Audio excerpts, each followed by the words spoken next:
The blue dogs, the blue bloodline, the generation born in the 1980s that were convinced by profiteers and people that don't know anything about dogs that there was such a thing as an American Pit Bull Terrier or a real Pit Bull called Blue.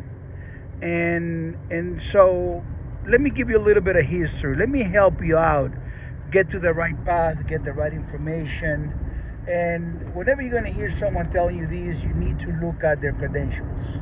And so 123pitbulls.com. My name is Chico Lopez. Take a look at my credentials, who I am. I'm the authority in the American Pit Bull Terrier by merits, by the time that I've been in the dogs and things I have accomplished. And I have observed and I have participated and I have been in places that you never been and never will be in. So let me just give you a heads up. The American Pit Bull Terrier comes from a dog that was called Pit Dog. And that Pit Dog was a mixed bred dog. And it was not like some of you guys think now, like, you take let's say, a Labrador and you take a Poodle, you mix them together and you have something called a Labradoodle. That's not how it happens. So there is the theory that is what two breeds make the American Pit Bull Terrier is absolutely incorrect. There were many terriers and many mixes of bulldogs that were fighting dogs back in the UK that were used to make the basis of that pig dog of the 1700s. United States was not United States, was a colony of the UK. And so at the time there were dogs that were being brought here by those Irish men, by those UK men, and it takes decades and decades for you to establish something that is called a bloodline and take form into what the pit dogs that were different than the ones they had in the UK. People were looking for freedom of speech, freedom of religion, and freedom of do what you want to do. And in the UK, it was outlawed to have dogs for fighting and stuff like that. So they were bringing some of their best dogs, and those best dogs were fighting dogs, and they were smaller dogs. You got to remember, they were coming in boats, and by they coming in boats, those boats were bringing these dogs that were dogs, the smaller size dog. It's like you pay for freight. You send a stamp, an envelope, you pay for the stamp. You want to send $1, then the price goes up and the price goes up. Imagine coming from across the world. On those days in a boat, the space was limited, and if you wanted to be in it, then you pay by the pound. And so bringing a dog was expensive. So they were not bringing much. They were bringing the best that they can have. And those dogs by nature were not already human aggressive. Because if they were human aggressive, they wouldn't allow them to be in the boats. It would be very difficult to keep them there for a month or 2 months. And so they understood, some of these men, the principle kept them, it wasn't an idea like you're going to receive it from me right now, but it was a thing that slowly kept adapting into the new culture of the so-called pit dogs. That the dogs that were aggressive towards people were actually quitters. The dogs that had the adrenaline to go and act all weird and ragey, and the puppies that were all ragey and very aggressive, usually those, when the things came hard and the push came to shove, the shove came to push and became very hard, those dogs will end up packing it in. And they'll pack it in even if they were winning. And that's, they quit. They're quitters. And the dogs that were nice and calm and composed, just like an MMA fighter, those dogs were dogs that actually were calm and poised. And they had a temperament of love for humans, and they were connected with the owner, and all those things were happening to those dogs through a process that is called epigenetics. And the epigenetics, basically what it is, they didn't know it at the time, but we know it as epigenetics today, is that the animal adapts to their environment, and the genetics actually change because of the experiences that they live in. You can take the word epigenetics, you go out there and you look at it, you study it. And so these dogs were better dogs than the ones they had in the UK already, because they had spent between the 1700s in the early 1800s had spent some time in America, and they already had some bloodlines, some breeders that were working with them, and nothing of much was written in those times. A few pedigrees here and there, and some men got established. Obviously, everything happened on the East Coast of the United States, Boston, Massachusetts, New York, around that area. And so these men that were matching and fighting these dogs involved the family. It was legal. There was no television, no NBA, no NFL, no games, nothing. And having a dog in a farm, America was open range. Having a dog in a farm, that was a really great dog, was a good influence for the children. The dog was a hunter. It was a representation, extension of the family. He carried the name of the family. And that's why you see some of those dogs that had like 24-time winner, 10-time winner. You know, the rules were not set like later on down the road they got set. So you had bigger dogs into smaller dogs, and lower competition into much lower competition, and so on and so forth. It was the beginning. And so as those breeders got to start to get established, and the word got around that the dogs were nanny dogs, there was a man that gave them a name, and he said, I'm going to call them American, because they're really American. They're not from the old continent anymore. They're really American. We built these. We have over 100 years working with these dogs, and they're not pit dogs. They actually, there's a phenotype. There's a breed here already that we develop ourselves. This is our breed. This is American, and they call it American because America. Pit because they were fought in a pit, in a fighting pit, a ring for dogs, and they called them bulls in respect to the ancestors that were bulldogs, and the ancestors that were terriers. So you kind of had a nice tone to it. American, pit, bull, and terrier. So the word pit bull, knowing today, even a Cuban singer used the word pit bull because he loves tenacity, being relentless, never give up.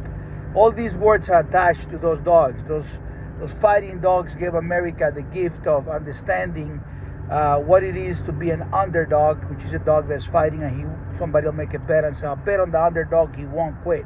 He got the heart, he won't quit. And so that's where the word underdog came from.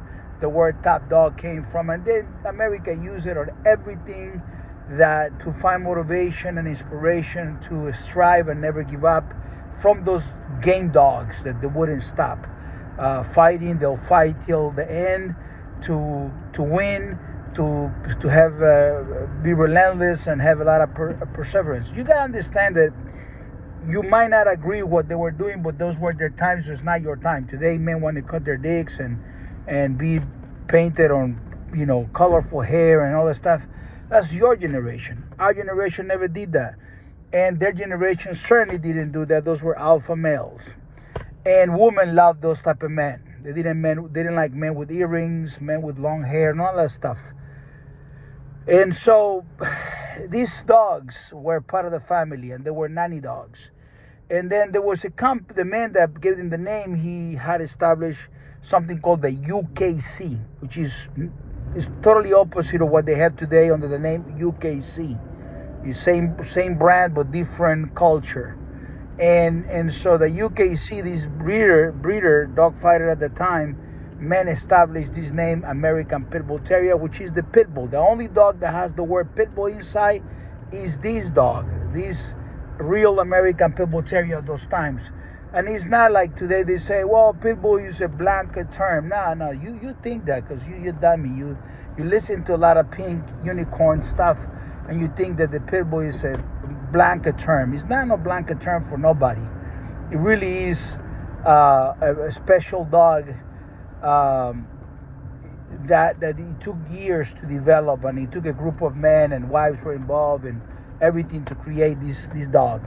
And so, in that perspective, there was a company that they might say they are non-profit, but they are for profit. Everybody gets a salary and so on and so forth. And they really like that idea that everybody likes these nanny dogs. America has something going on. Back in the 1800s, they got something going on. and we want to take part of it. But we don't want to be associated with the UKC. There's a small tier company that just popped here from nowhere. This is the old company the AKC, A as in Apple, K as in Kilo, C as in Charles, AKC. So they say, nah, we don't want to give him any credit. So we don't want to be associated with those people that are fighting dogs. They're savages. America was starting to change back in the early 1900s. So they said, we're going to take these dogs and then we're going to deform them a little bit, and we're going to give them something they don't have, which is called a standard, what they have for show dogs on other breeds. Those dogs didn't have the standards. What they had was a framework, and that's what those other dogs don't have. And the framework, which you need to write it down, and you're learning here from the master, Chico López, 123pitbulls.com. The framework is that the best male and the best females are the breed. And everything else, automatically, that don't qualify to be the best, should not be bred. They don't qualify to be the breed. The breed has always had this component. I call it the Jordan component, the Michael Jordan component, where Michael Jordan is the billionaire, the champion, the superstar, the legend, the GOAT, and his brother that has the same pedigree, same mama, same father, don't have the marriage, don't have the accolades, don't have all the institution behind it. He's not the GOAT. He's not the superstar. And he don't qualify to be bred if he was a dog. The only one that gets qualified, it'll be Jordan. Remember, these are not humans. I'm using just Jordan as a sample, so I hope you get it. I hope you don't get one of those and I don't know what they're talking about. And you just get to understand what I'm talking about. And so, with this Jordan deal, you understand that only the best. I remember when Mayday came out, these guys had studs and whatever. They hide this, so they were hiding them. Got rid of the studs, and they started calling Acard and saying, listen, I want to bring my female to your dog because that's the future and blah, blah, blah. And that's what happens. It's natural force. When someone wants to have the best, they got to breed to the best. The best, it becomes the breed. And so that's how it works. It's a continuous moving, rotating breed that keeps growing and is rich in history of all those great dogmen or men that were influential. And when it comes to men, only the best men matter. The filler guys, they participated, they might still be named in some pedigrees and so forth, but they did not matter in the grand scale of things. Only the best men, the men that got the big old name out there with big contribution that took them decades and decades and created legacy dogs, created flagship dogs. Those are the ones that matter. The guy that, the nice guy or the enthusiastic, in the old magazines, they used to call them the dog fanciers. You say, we want to write these and show the fanciers of the breed or the fanciers of the game dog. They never call them, I want to see all the dogmen, how they feel. They don't mention the dogmen. Dogmen, in the American Pitbull Terrier, the word dogman was something that you had to literally earn to be called a dogman. And so when it comes to understanding that the blue dog didn't exist, because we started talking about blue dogs, the blue dogs did not exist in this development because they were not quality. But the AKC brought some blue dogs from a town called Staffordshire, and they called them American Staffordshire Terriers, and they mixed them. And yes, some guys that have some name for being dog fighters in the American Pitbull Terrier history, like Don Devine, they jumped the wagon and went with the Staffordshire Terriers and started making some sales and stuff like that, and maybe mix some of them and use them for fighting and give them a name. But those dogs did not become a contribution that make anything splash in the breed. As a matter of fact, the best dogs have little or nothing, like 0.0001. One of those guys will make a mistake and drop one of these mutts inside the pedigree, and because people will buy from them and so on and so forth, it might be something in there. But it's not the norm. There is not a man of the level of Carver, of the level of A-Card or Hollingsworth, or breeder called Patrick's, or someone like Katie Marlov, or Bobby Holland. Anybody that created a bloodline, that established a bloodline at that level, that have blue dogs, and say, well, these blue dogs will make a difference. People were looking for them. They were excited about them. They make a difference, and this is a lined up here, the champions. There's no one of the size of Chico Lopez that ever had those so-called blue dogs. Not one. And so, because of this particular reason, once in a while, let's say Mexico, Pachuca, Mexico, somewhere, somebody has how do you call it, a half Pitbull, half Shar-Pei, and that dog wins against nobody, and that all of a sudden become a fit. That doesn't mean that's not the breed. Just because you have a dog that won a confirmation show, that doesn't mean he is the breed. Remember, show dogs are a representation of what you want to look like, a real American Pitbull Terrier, but you're not it. And just because your dog won the wall jumping or pulling or whatever, or treadmill race, that doesn't make it. Or just because you have a relationship with a Michael Jordan brother type of thing, like I got this on the pedigree, that doesn't make you.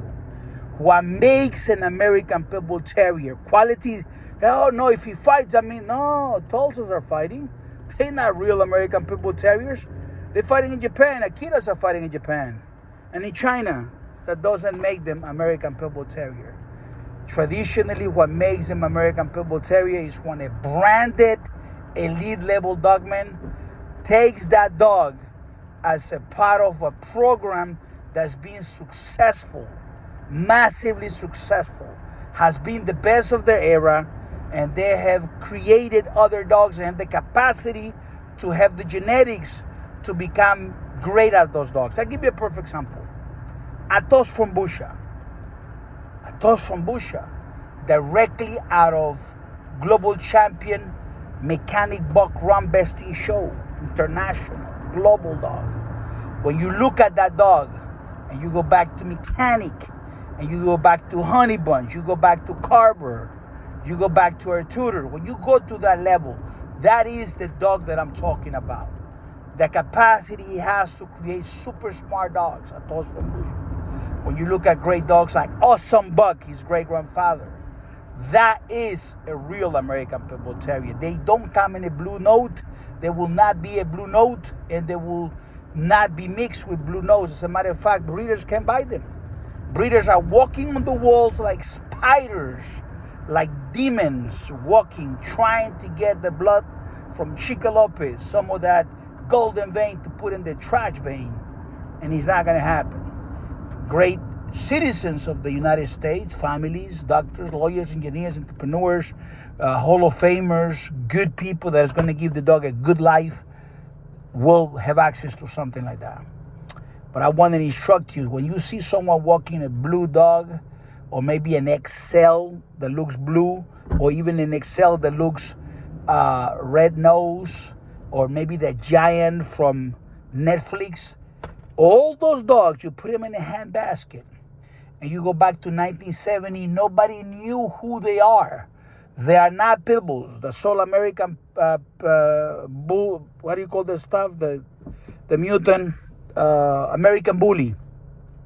Those dogs that were trying to squeeze them as American Pit Bull Terriers, they were rejected, and they got together and they make the little thing and they call it American bullies. And I'm not hating on them. Me telling you the truth is not hating on them. I'm just telling you the truth, the facts. I'm allowed to say the facts. I'm allowed to say the things, and you want me to talk because I am the one with the knowledge. I am the one which is an authority within the breed. I am the one that has the merits and earned the right to have a powerful opinion that matters.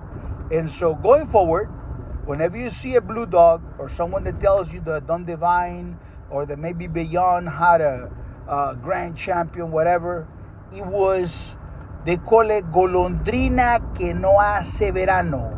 It's just a little bird that comes from the springtime but does not bring the summer. It's not going to happen. It's sporadically, are the exceptions of the rule, are literally mutts that got mixed.